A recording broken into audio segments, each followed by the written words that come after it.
Hola, voy a leerles un cuento muy chiquito y muy divertido de uno de los escritores más reconocidos de Latinoamérica.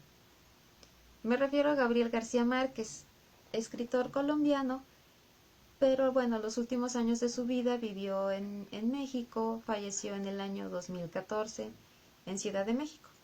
En el año de 1982 obtuvo el Premio Nobel de Literatura. Este microcuento se llama El cuento del gallo capón. Los que querían dormir, no por cansancio sino por nostalgia de los sueños, recurrieron a toda clase de métodos agotadores.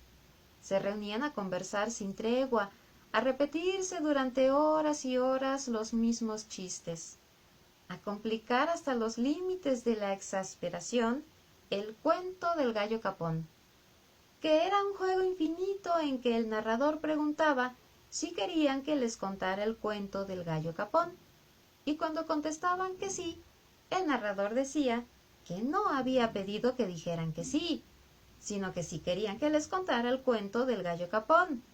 Y cuando contestaban que no, el narrador decía que no les había pedido que dijeran que no, sino que sí querían que les contara el cuento del gallo capón.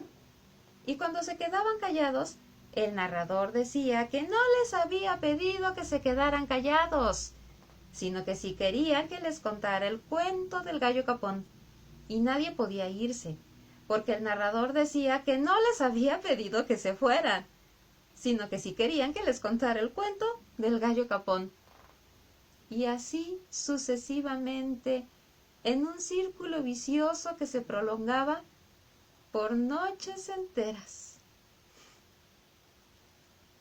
Gracias.